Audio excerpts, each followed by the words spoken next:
Баршаңызға сәлем. Мың бір кеңес арнасында өте пайдалы ақпаратпен бөлісетін боламын. Аяқты күнделікті көтеріп жату арқылы қалтаңыздан, ақшаңызда, қымбат уақытыңызда кетпейді. Мүмкін күнделікті 20 минут аяғыңызды көтеріп жату соншалықты пайдалы болады деп ойламайтын шығарсыз. Бірақ сол 20 минут сіздің бойыңыздағы бірнеше дерттің дендеуінен сақтайды. Яғни аяқты күнделікті көтеріп жату жаттығу емес, емдеу десе де болады. Себебі аяқты көтеріп жату сізден физикалық күшті талап етпейді. Дұрысы оны йогаға теңеу керек. Мамандар оның денсаулыққа тигізер бірнеше пайдасын айтады. Сіз де мұны біле жүріңіз.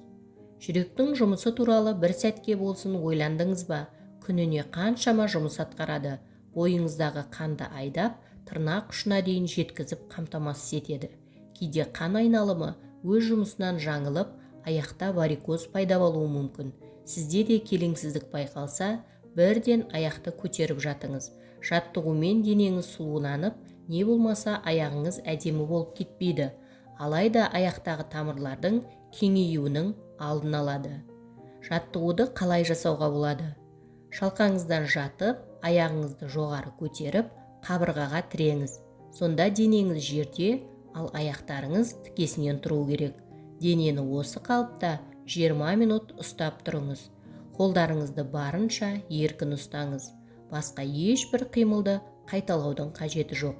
Бойыңыздағы тепе-теңдікті сақтап, өзіңізді тыныш әрі жайлы сезініңіз. Бір қалыптан шығу үшін алдымен тізеңізді көкірегіңізге қарай тартып, бүйірге қарай аунаңыз. Жаттығуды орындау үшін міндетті түрде жеңіл әрі қолайлы киім таңдаңыз. Белді қысып тұратын резеңкелі киімді кимегеніңіз абзал. Мұндай киім жаттығудың пайдасын жоққа шығарады. Өйткені жаттығудың негізгі мақсаты қанның ағзада айналуын дұрыстау болып табылады. Ал резеңке қанның айналуына бөгет болады. Аяқты жоғары көтеріп жатудың төмендегідей пайдаларына тоқталып өтейін. Ең бірінші аяқтың ісінуін төмендетеді. Аяқ ісінуі көбінесе қан айналымның дұрыс болмауынан пайда болады. Кейде бүйрек, жүрек пен артық салмақтың салдарынан да ісініп кетуі мүмкін. Сол себептен ең алдымен аяқтың ісінуінің себебін анықтап алған жөн. Кейін оның еміне аяқты көтеріп жату жаттығуын да қосу керек. Аяқтың ауырғанын басады. Күні бойы тік тұрып жұмыс істейтін жандардың түнде аяқтары ауырады. Олар да осы әдісті қолданып көрсе, тартылыс күші аяғындағы ауруды қалай басқанын байқамай қалады. 20 минуттық жаттығу аяқты жеңіл қалыпқа түсіреді. Ас қорытуды дұрыстайды. Егер аяқ бастан жоғары тұрса, бұл сұйықтықтың ағзада жиналып қалуымен ғана күреспей, асқазанның жұмысына да әсер етеді. Ішектердің қозғалысын реттеп, астың қорытылуын жақсартады. Іш қату сынды мәселе де оң шешімін табады. Ішкі ағзаңызды тазалағандықтан жүзіңіз де құлпыра түседі. Жүйке жүйесін тыныштандырады. Жаттығу тыныс алуды да қалыпқа түсіреді. Дененің осылай тұрысы барынша көп ауа жұтуға көмектеседі. Мұның нәтижесі біз бір қалыпты тыныс ала бастаймыз.